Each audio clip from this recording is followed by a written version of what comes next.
নাম বাদ দেওয়ার জন্য যখন নোটিশ করেছে, ও রাগ করে ও দাদর কবরের মাটি নিয়ে চলে গেছে আমাদের হরিশ্চন্দ্রপুরে। অন্যায় জুলুম বাতিলের ভিত্তি বজ্রের হুঙ্কার তোলো, হায়নার মতো আজ বড় বড় শক্তি কেড়ে নেই মানুষের অধিকার। দিগন্তে আজ শোনো শোনো ওই মুসলমানের কান্না। মুর্শিদাবাদের বহরমপুরের 6 জন ব্যক্তি SIR এর টেনশনের কারণে আত্মহত্যা করে মারা গেছে। কথা ঠিক কিনা বলেন? দক্ষিণ 24 পরগনায় মারা গেছে, উত্তর 24 পরগনায় মারা গেছে, নদিয়া ডিস্ট্রিক্টে মারা গেছে, আমাদের মালদা ডিস্ট্রিক্টে কয়েকজন বিষ খেয়ে নেওয়ার পরে বেঁচে গেছে। আমার ভাইয়েরা, আমার বন্ধুরা, এই মুসলমানের কাছে হাজারো প্রমাণ আছে। আমি ইন্ডিয়ান, তার হাজারো প্রমাণ আছে। কেন? এই ভারতের মাটি যদি খনন করা যায় পাওয়া যাবে মুসলমানের হাড্ডি। কথা ঠিক কিনা বলেন? কথা বলেন? এই মাটি যদি খোঁড়া যায় পাওয়া যাবে রক্ত, পাওয়া যাবে মাংস, পাওয়া যাবে অনেক কিছু, অনেক প্রমাণ আছে। কিন্তু যিনারা আমাদেরকে বাছাই করার চেষ্টা করছে তাদের কোনো প্রমাণ নাই। আমার ভাইয়েরা ঐতিহাসিক কোনো প্রমাণ দিতে পারবে না। বলে আমার দাদা ছিল ভারতীয়, আমার দাদর দাদা ছিল ভারতীয়, কিন্তু কেমন করে তার প্রমাণ দিতে পারবে না। কিন্তু আমি মনিরুদ্দিন কবর করে হাড্ডি বার করতে পারবো। কিন্তু তারা কবর দেয় না, তারা কি করে? শ্মশানে পুড়িয়ে গঙ্গায় ভাসিয়ে দেয়। ভাসতে ভাসতে যেই দেশের মাল সেই দেশে চলে যায়। কথা ঠিক কিনা বলেন? একবার বলে নারায়ে তাকবীর। অন্যায় জুলুম বাতিলের ভিত্তি বজ্রের হুঙ্কার তোলো, অন্যায় জুলুম বাতিলের ভিত্তি বজ্রের হুঙ্কার তোলো, আয়নার মতো আজ বড় বড় শক্তি কেড়ে নেই মানুষের অধিকার। দিগান্তে আজ শোনো শোনো ওই মুসলমানের কান্না। রোগস দেওয়ানা হারে দু মুঠো অন্যায় এতটুকু ভালো পাই না। পথে পথে পড়ে আছে অসহায়, সমাজের ওরা জন কেউ নাই। ওই সব মানুষের মুক্তির জন্য, ওই সব মানুষের মুক্তির জন্য জিহাদের ময়দানে চলো। আমার ভাইরা, আমার বন্ধুরা, আমার পর্দানাসীন মায়েরা, আমি মনিরুদ্দিন আপনাদের কাছে অনেক সময় ধরে কথা বললাম।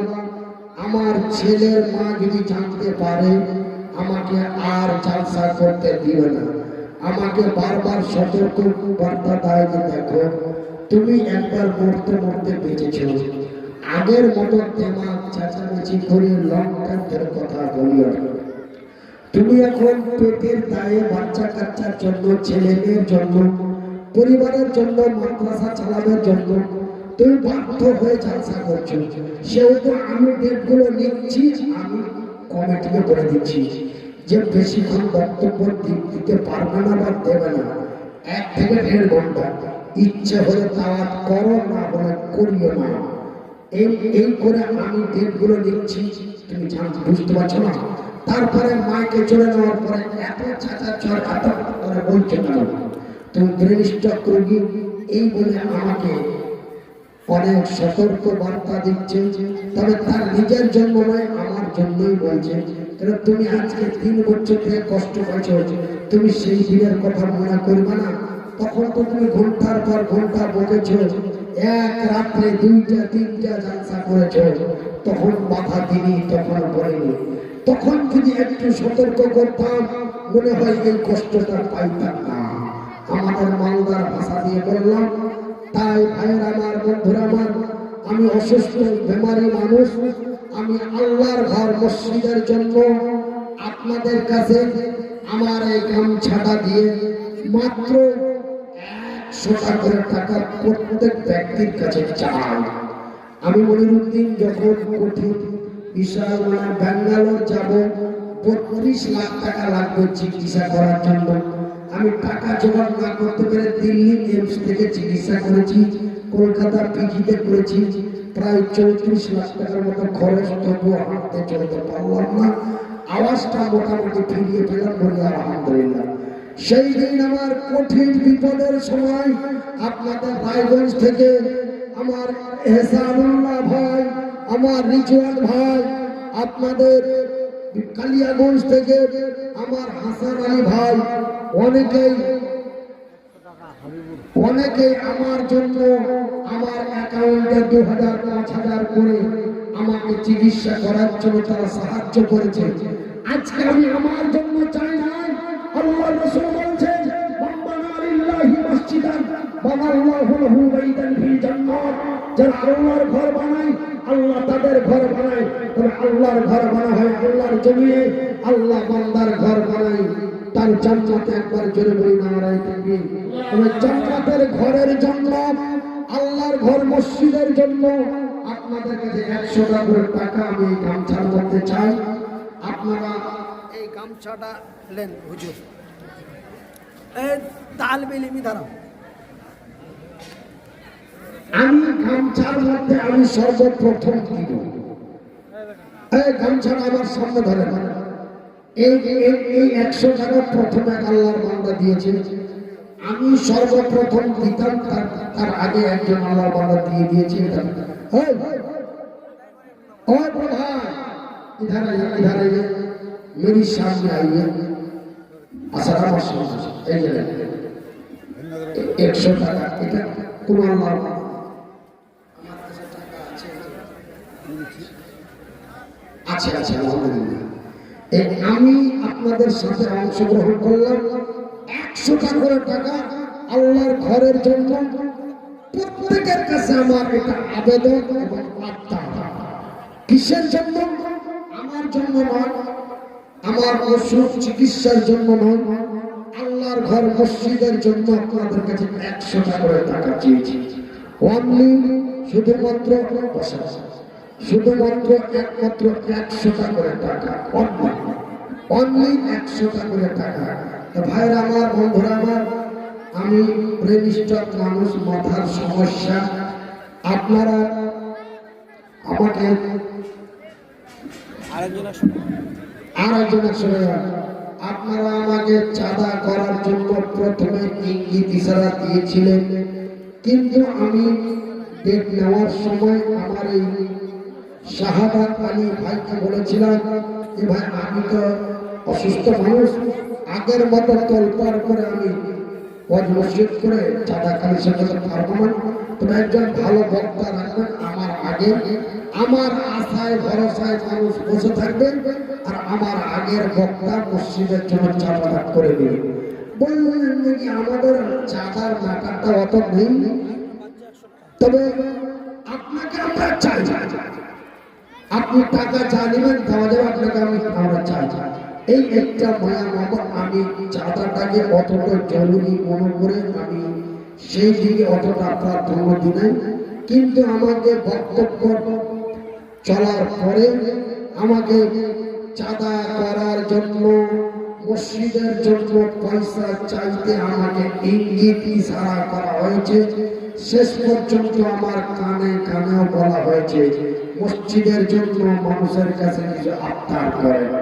তাই আমি মনিরউদ্দিন বলছি, আমার মায়েরা, বোনেরা, আপনারা হলেন আমার মা, আপনারা হলেন আমার বাপ। হাজরাতে সুমাইয়া টাকা পয়সা, স্বামী, ছেলে মেয়ে, পরিবারকে প্রাধান্য না দিয়ে আল্লাহর জান্নাতের লোভে পড়ে, নবীর মুহাব্বতের ভালোবাসায় পড়ে যদি হাজরাতে সুমাইয়া নিজের জীবনকে শহীদ করে দিতে পারে, আপনারা কি একটা করে 1000 টাকা 5 জন ব্যক্তি দিতে পারেন না? আপনাদের কাছে মাত্র 100 টাকা চেয়েছি। এটা নিম্নতম মানে একদম মানে যেন গরিব ধনী সবাই দিতে পারে। কিন্তু আমি শেষ বিদায়কালে আমার উত্তর দিনাজপুর জেলায় আমার আর কোনো জালসা নেই, এটাই আমার প্রথম বর্ষে। তাই আমি মনিরউদ্দিন আমার এই হাতটা দিয়ে দোয়া দিয়ে দেবো ভাই, একটা করে 1000 টাকা অনলি মাত্র 5 জন ব্যক্তি, মাত্র 5 জন ব্যক্তি একটা করে 1000 টাকা আল্লাহর ঘর মসজিদের জন্য। আছেন কোনো মা, আছেন কোনো বোন, আছেন কোনো ভাবি, আছেন কোনো খালা, আছেন কোনো খালু, আল্লাহর ঘর মসজিদের জন্য শুধুমাত্র একমাত্র 100 একটা করে 1000 টাকা মাত্র 5 জন।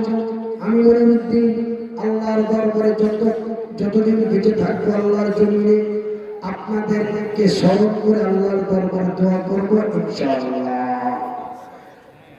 আমার জনম দুঃখী মা, আমার দয়াপতি দরদিনী মা, আমার জনম দুঃখী মা, আমার দয়াপতি দরদিনী মা, মাগো মা আমার মা, তোমার মতো মায়ার জিনিস, তোমার মতো দয়ার জিনিস মাগো আর পাইলাম না। আমার জনম দুঃখী মা, আমার দয়াপতি দরদিনী মা, আমার জনম দুঃখী মা, আমার দয়াপতি দরদিনী মা। মাকে এখানে খুঁজিলাম ওখানে খুঁজিলাম, খুঁজিলাম বাংলার মাটিতে, আরো খুঁজিলাম আমার বাড়ি, খুঁজিলাম সারা জগতে। ওগো মা তোমার মতো মায়ার জিনিস আর পাইলাম না। আমার ভাইয়ের আমার বন্ধুরা, প্রথম নাম্বার আপনাদের কাছে 100 টাকা করে চেয়েছি, তারপরে আপনাদের কাছে 1000 করে 5 জন চেয়েছি। আর একটা ক্ষুদ্র জিনিস আপনাদেরকে চাইব, যাতে আপনাদের কোনো পয়সা লাগবে না, কোনো পরিশ্রম লাগবে না, বিনা পয়সায় বিনা পরিশ্রমে আমি আপনাদের নেকির অ্যাকাউন্ট খুলে দিয়ে চলে যাব। অ্যাকাউন্টটা যদি খুলতে চান তবে আপনার অ্যান্ড্রয়েড বড় মোবাইলটা হাতে নেবেন। আপনারা জানেন তথা পশ্চিমবঙ্গের মানুষ জানেন, এমনকি রাজ্য সরকার পর্যন্ত খবর আছে যে মনিরুদ্দিন ভাই একটা অনাথ আশ্রম একাই চালান। তা আমার এতিমখানা, আমার অনাথ আশ্রম তথা আমার এতিমখানার পক্ষ থেকে আমাদের একটা ইউটিউব চ্যানেল চালানো হয়।